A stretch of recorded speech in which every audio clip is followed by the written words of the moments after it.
So, as I promised, we'll get started on learning a bit about the runes. I have been studying them for about 10 years now, and my connection started with following others, speaking to people who worked with the runes themselves, and garnering it from there. And some of the books, and I probably shouldn't name names for copyright reasons, they don't seem to have really grasped the true energy of the runes. Other authors have really opened up the world and inspired me to look at deeper connections with the runes.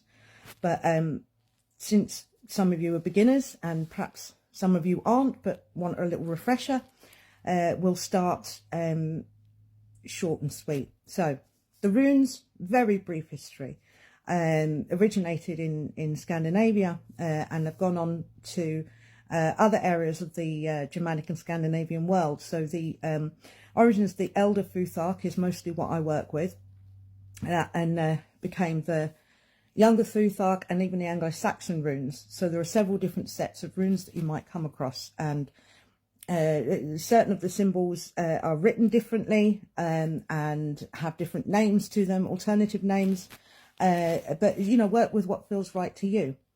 24 runes. It's an alphabet, a writing system.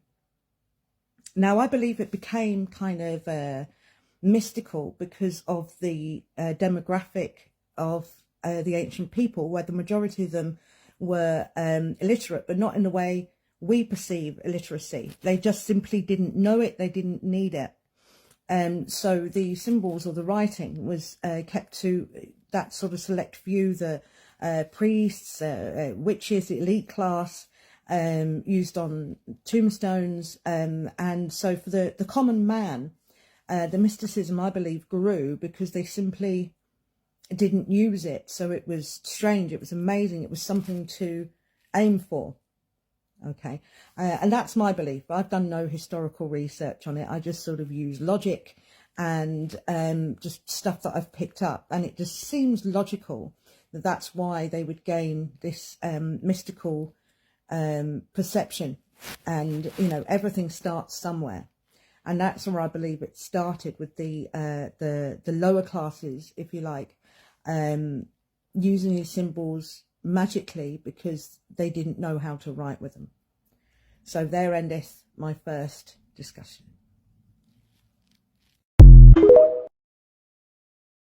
Obviously trying to keep these videos short so they can be shared on social media and they don't start to bore you. So the next part, we've sort of looked at the mysticism of them, and now we'll look at the makeup of them, divided into 3 ets, or 3 sets, groups of 8. Like the term et, I believe, refers to like a combination of 8 and set. And looking at all 3, and when you get to know the meanings of the individual runes, you may or may not agree with me. I believe they sort of represent the 3 parts of sort of humanity's evolution. The first et, the creation, the start. The second et, the destruction, or the destruction of the gods, where man becomes more educated, if you like, more advanced, so we have no more need of that mysticism. And then the third part is the evolution of man I believe we're in now, which is that recreation or rebirth, where we've got to such a point in technological advances that we now know there is still so much we don't know. So just like our forebears, we start to fill in the gaps, and also we crave something more than just logic and than just what science can explain. So it's the rebirth of spirituality. So each traditionally has a ruling god, and off the top of my head, I can't remember what the books say, but from my mind, each is ruled by certain Norse deities that represent that thing. So from my perspective, bear in mind this is my perspective, the first et or set, I sort of believe belongs to Frey/Freya, the two, gotta find my words, fertility god and goddess, who are twins.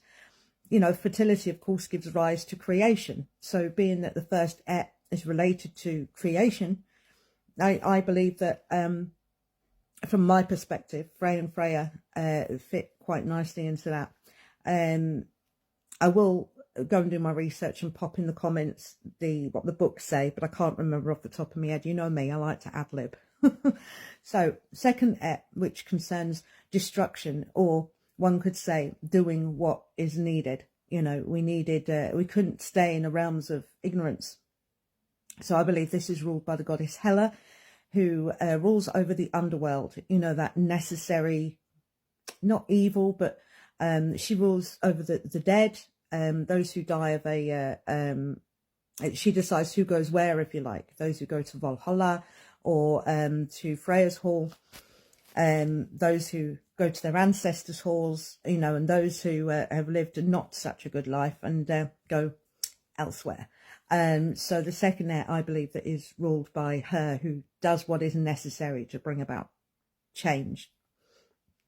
The third Et, from my perspective, is ruled by Tia, the god, the warrior god, who lost his sword hand, and who learned the necessary sacrifice to bring about a greater destiny. So that does, for me, represent rebirth. So there endeth lesson number 2.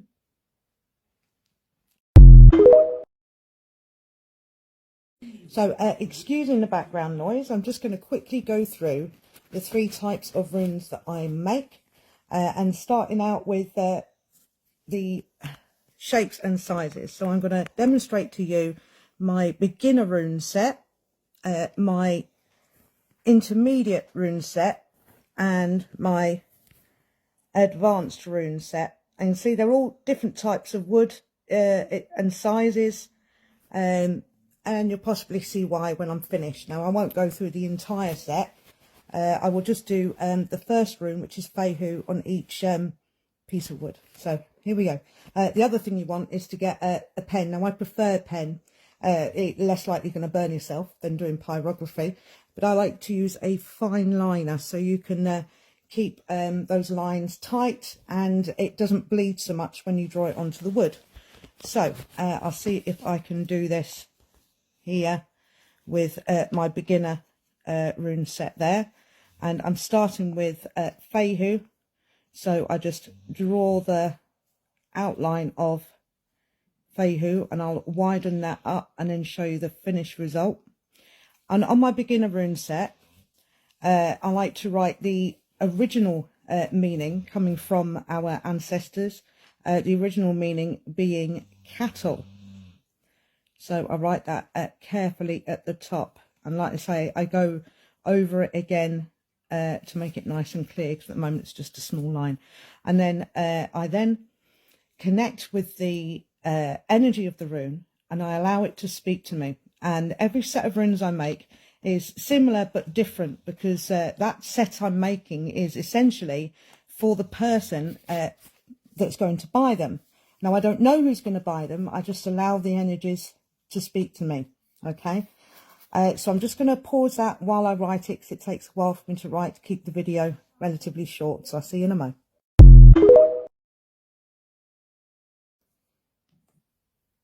So the next step in your rune learning journey would be my intermediate set. So you've got your beginner set, this is intermediate.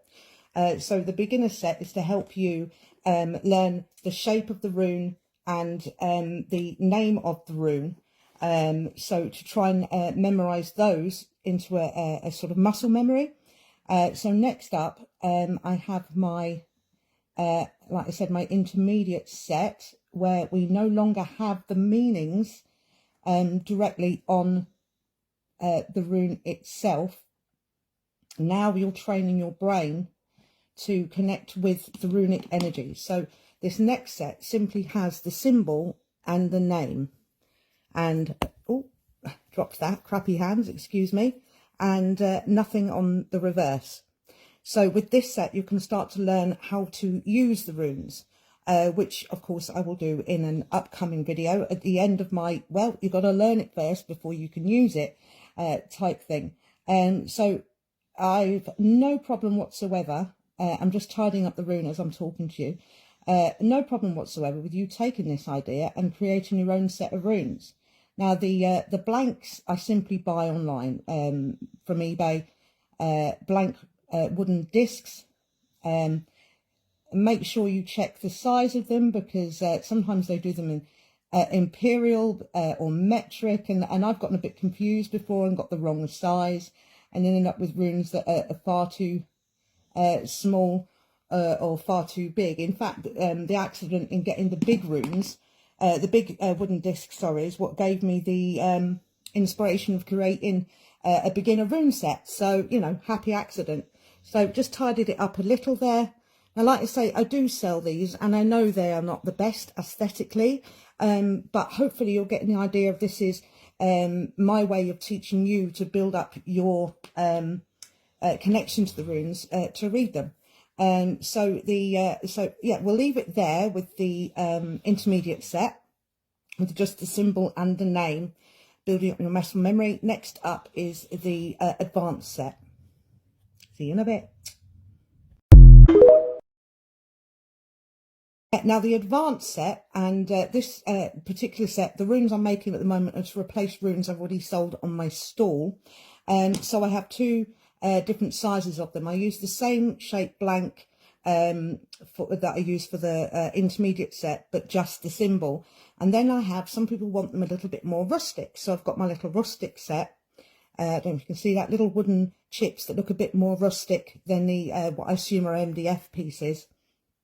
And this is my advanced set. Well, this would be my advanced rustic set. So this just has the symbol on it. Now, of course, if you have the tools and the time and the ability and not so crappy hands, you can always go and collect some wood from the forest, like a twig, and cut that up yourself. But I like to keep my prices low, and really these are sets for you to learn from with the confidence of making your own set. So my advanced set is just the symbol, because by this point you've built up your, you know, those are the meanings, or more than anything, you've built up your connection to the rune and learnt the shape and the name. And now you've moved up to being inspired, connected, or divining your answers using just the symbol and the name. And then at some point you've got to take off the training wheels, as they say, and just use the symbol, which is obviously the traditional way of doing it. You see, for me, I think it's always better when you actually start using the runes to make your own set. And who cares if it's done with a pen or pyrography? For me, it's not about aesthetics. It's about the energy you put in them. So once I've finished making the rune, any of these runes, I place it in my hands and I connect to the energy. And I tell this wood what energy it's holding. It is Feihu. It is cattle. It is hard work and labour, bringing about a great harvest and abundance, and understanding that nothing comes from nothing, that you have to put in the work. So this is Feihu. You are Feihu. And that's simply what I do in these sets. Now I do have a third set, and I'm just going to pop off the lid of my box just to quickly show you. But I'm not making that set today. But just so you know that, you know, there's another set I make. And these are teeny whiny pocket runes. So, yeah, so those are the sets that I personally make. So I hope you find the courage through my videos to make your own set and start your runic journey. So next up, we'll talk about the runes. Okay? See you soon.